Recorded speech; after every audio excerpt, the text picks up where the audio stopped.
రాష్ట్రంలోని అన్ని వర్గాల ప్రజలకు న్యాయం ఎవరి పాలనలో జరిగింది. సంక్షేమ పథకాలు ఎవరి హయాంలో పూర్తిగా అమలయ్యాయి. ఎస్సీ, ఎస్టీ, బీసీ, మైనారిటీల రిజర్వేషన్కి ఏ ముఖ్యమంత్రి ప్రాధాన్యతనిచ్చారు?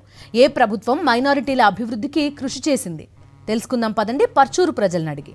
నాడు దివంగత ముఖ్యమంత్రి వైఎస్ రాజశేఖర్ రెడ్డి మైనార్టీల సంక్షేమానికి కృషి చేస్తే నేడు ఆయన కుమారుడు వైఎస్ జగన్ పాలనలో మళ్లీ మా జీవితాల్లోకి సంక్షేమ వెలుగులు వచ్చాయంటున్నారు ముస్లింలు. చివరకు రాజకీయ రంగంలో కూడా మైనార్టీలకు అన్ని పదవుల్లో అవకాశాలిచ్చింది సీఎం వైఎస్ జగనేనని వారు ఆనందం వ్యక్తం చేస్తున్నారు. ఏ ప్రభుత్వం చేయాలా, మాకు ఉత్తమ మాటలు చెప్పడం కానీ ఈ అభివృద్ధి ఏం చేయాలా.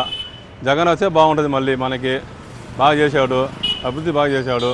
మా మైనార్టీలు కూడా ఇలా 6 సీట్లు 7 సీట్లు ఇస్తున్నాడు, ఎమ్మెల్యే సీట్లు.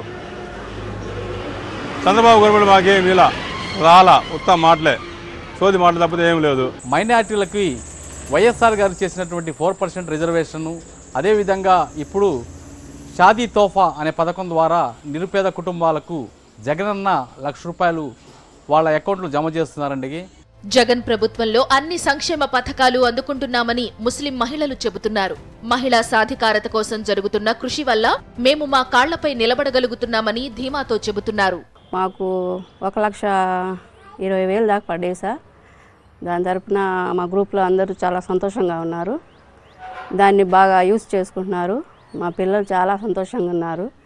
జగనన్న తరపు నుంచి మేము చాలా ఆనందంగా ఉన్నాము, సంతోషంగా ఉన్నాము. మా అత్తయ్యకి కూడా పెన్షన్ వస్తుంది.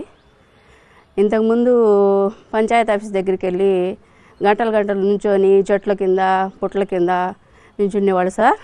ఇప్పుడు చాలా ఇంటికి వచ్చి పొద్దున్నే లేపెల్లా పెన్షన్ ఇస్తున్నారు. 1,60,000 రుణమాఫీ అయింది. మేము చాలా హ్యాపీగా ఉన్నాము. మా పాప 10th చదువుతుందండి. 4 సంవత్సరాల నుంచి అమ్మఒడి పడుతుంది. మాకంతా బాగానే ఉందండి.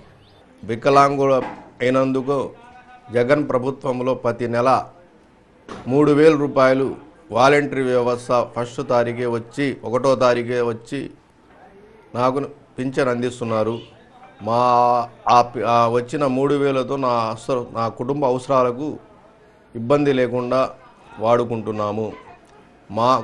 అలాగే నాకు వికలాంగుల గ్రూప్, డ్వాక్రా గ్రూప్ ఉన్నది.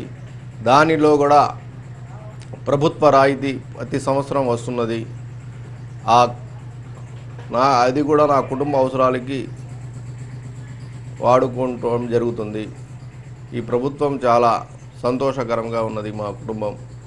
ఏ ప్రభుత్వంలో ఇంత మటుకి ఏ సహాయం ఏ టైలర్కి కూడా రాలేదు. జగన్మోహన్ రెడ్డి ప్రభుత్వంలో 4 సార్లు 10,000 వచ్చినాయి. జగనన్న చేదోడు. మా ఇంట్లో మా అమ్మకి పింఛన్ వచ్చింది. డాక్రా పూర్తిగా 4 సార్లు పడినాయి. నాకు పింఛన్ వస్తుంది. ఆ ప్రభుత్వంలో పంచాయతీ ఆఫీస్ కాడ పోయి కాదు రేపు రాండి కూడా తిరిగేవాళ్ళమండి. ఇప్పుడు వచ్చి వాలంటీర్ వచ్చి ఇంటికి వచ్చి ఇస్తున్నాడండి. మాకు హ్యాపీగా ఉందండి. డ్వాక్రా రుణాలు మాఫీ చేస్తానని గతంలో చంద్రబాబు చెప్పిన మాయమాటలు నమ్మి మోసపోయామని అంటున్నారు పొదుపు సంఘాల మహిళలు. అంతకుముందు చంద్రబాబు నాయుడు గారు మాకు రుణమాఫీ చేస్తామని ఆ రుణమాఫీ డబ్బులు కూడా ఇవ్వలేదు. ఇంటింటికి జాబ్ అన్నారు, ఏదీ లేదు. అన్ని టక్కర మాటలు చెప్పి ఇప్పుడు ఆ టక్కర్లు ఏమి లేవండి. ఇప్పుడు బాగుంటుంది. మా చంద్రబాబు పాలనలో మైనార్టీలకు రక్షణే లేకుండా పోయిందని అంటున్నారు. మళ్లీ అలాంటి రోజులు రాకూడదని తాము కోరుకుంటున్నామని వారు స్పష్టం చేస్తున్నారు. గత 5 సంవత్సరాల కింద సార్ నేను తెలుగుదేశం పార్టీలో చేశాను సార్. చేస్తే నాకు అక్కడ అన్యాయం జరిగింది సార్. ఒక మెట్టుగా ఉపాధి హామీ పథకంలో ఒక మెట్టుగా నియమించారని చెప్పేసి నన్ను 10 మంది తెలుగుదేశం పార్టీ వాళ్ళు 10 మంది ఆడవాళ్ళు ఇంటి మీదకి వచ్చి మా ఆయనని నన్ను చాలా కొట్టారు సార్. దాని గురించి మేము కేసు కూడా పెట్టాము. కేసు కోర్టులో 1 సంవత్సరంన్నర నడిచింది సార్.